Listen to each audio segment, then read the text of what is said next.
اللہ الرحمن الرحیم۔ ظلم کوئی اور کرے سزا کسی اور کو ملے، یہ میں قرآن کریم کی آیت لا تزر وازرۃ وزر اخری کے خلاف سمجھتا ہوں۔ بہرحال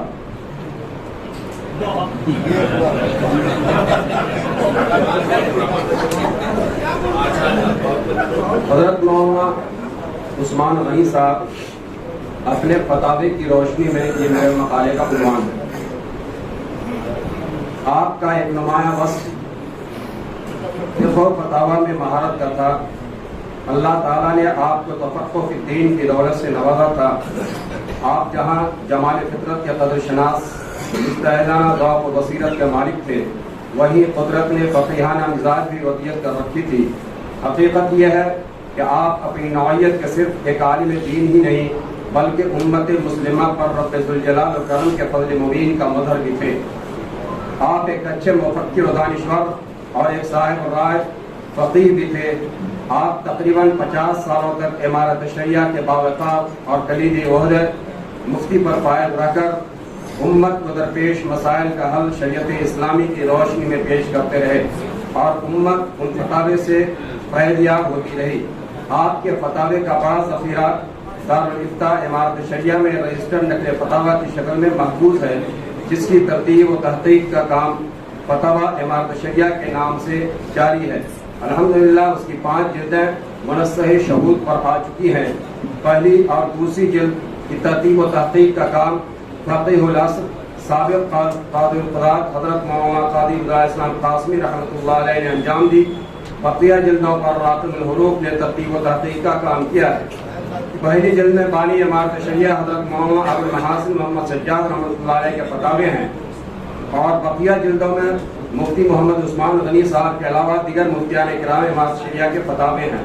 حضرت مفتی صاحب کے فتاوے کے مطالعے سے ان کے علم کی گہرائی، فکر و نظر کی وسعت، اصول سے جزیات کی استنباط کی صلاحیت، حالات سے واقفیت کے خط و خال کو مضبوط رکھتے ہوئے احکام فقہیہ کا انتباہ، یہ ساری چیزیں آپ کے فتاوے میں بدرجہ عدم معلوم ہوتی ہیں۔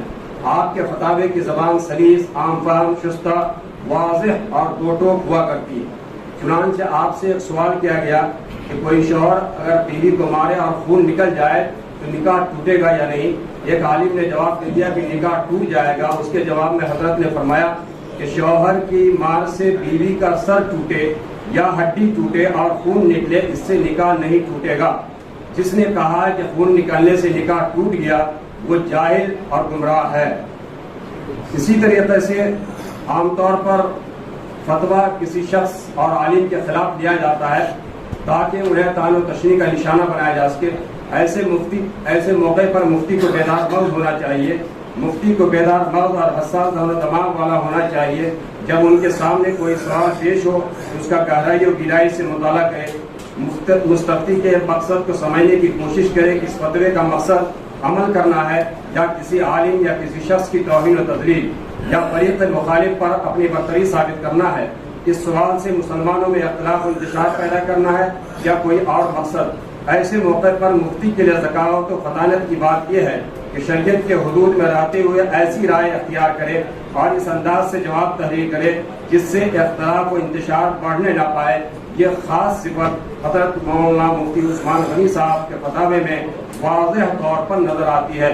چنانچہ حضرت مفتی صاحب سے اس قسم کا ایک سوال کیا گیا تو آپ نے اس کے جواب میں فرمایا کہ صورت مسئولہ میں جب تک معلوم نہ ہو کہ عالم مذکور جامع مسجد کے دروازے سے خطبے کی آواز سننے کے باوجود کیوں واپس ہو گئے، اس کی کیا وجہ ہوئی، اس وقت تک اس پر کوئی حکم شرعی نہیں لگایا جا سکتا۔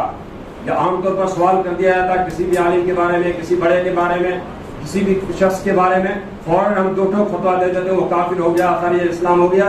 حضرت کے فتاوے کو پڑھیے پھر سنیے اس کو کہ حضرت فرماتے ہیں جب تک معلوم نہ ہو کہ عالم مذکور جامع مسجد کے دروازے سے خطبے کی آواز سننے کے باوجود کیوں واپس ہو گئے، اس کی کیا وجہ ہوئی، اس وقت تک اس پر کوئی حکم شرعی نہیں لگایا جا سکتا۔